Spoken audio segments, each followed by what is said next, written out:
ময়নামতি জাদুঘর শালবন বিহারের পাশেই ময়নামতি জাদুঘর অবস্থিত।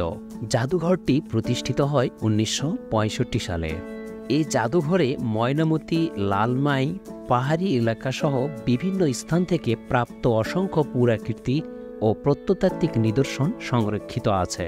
এসব প্রত্নসম্পদের মধ্যে রয়েছে তাম্রশাসন, স্বর্ণ ও রৌপ্য মুদ্রা, অলঙ্কার, বোর্ড নির্মিত বুদ্ধ, বোধিসত্ত্ব ও অন্যান্য দেবদেবীর মূর্তি, অসংখ্য পোড়ামাটির ফলকচিত্র, অলঙ্কৃত ইট, পাথরের ভাস্কর্য, তামার পাত্র, অসংখ্য ছোট আকারের স্তূপ প্রভৃতি সহ প্রাচীন যুগের দৈনন্দিন জীবনে ব্যবহার্য নানা ধরনের জিনিসপত্র।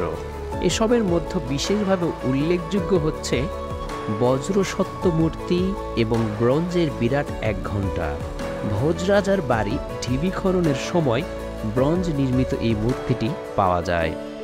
উপবিষ্ট বজ্রসত্ত্বধেনী মূর্তিটি ৪ ফুট প্রস্থ ও ৪ ফুট ৭ ইঞ্চি উঁচু। ১০ মণ ওজনের বৃহৎ ব্রোঞ্জের ঘণ্টাটি ১৯৭৮ খ্রিস্টাব্দে সেনানিবাসের খেলার মাঠ তৈরির সময় পাওয়া যায়। এর ব্যাস ২ ফুট ৯ ইঞ্চি ও উচ্চতা ২ ফুট ৫ ইঞ্চি। এর নিম্নাংশ সামান্য বাঁকা ও গোলাকার। M A Noman, tourism TV Bangladesh.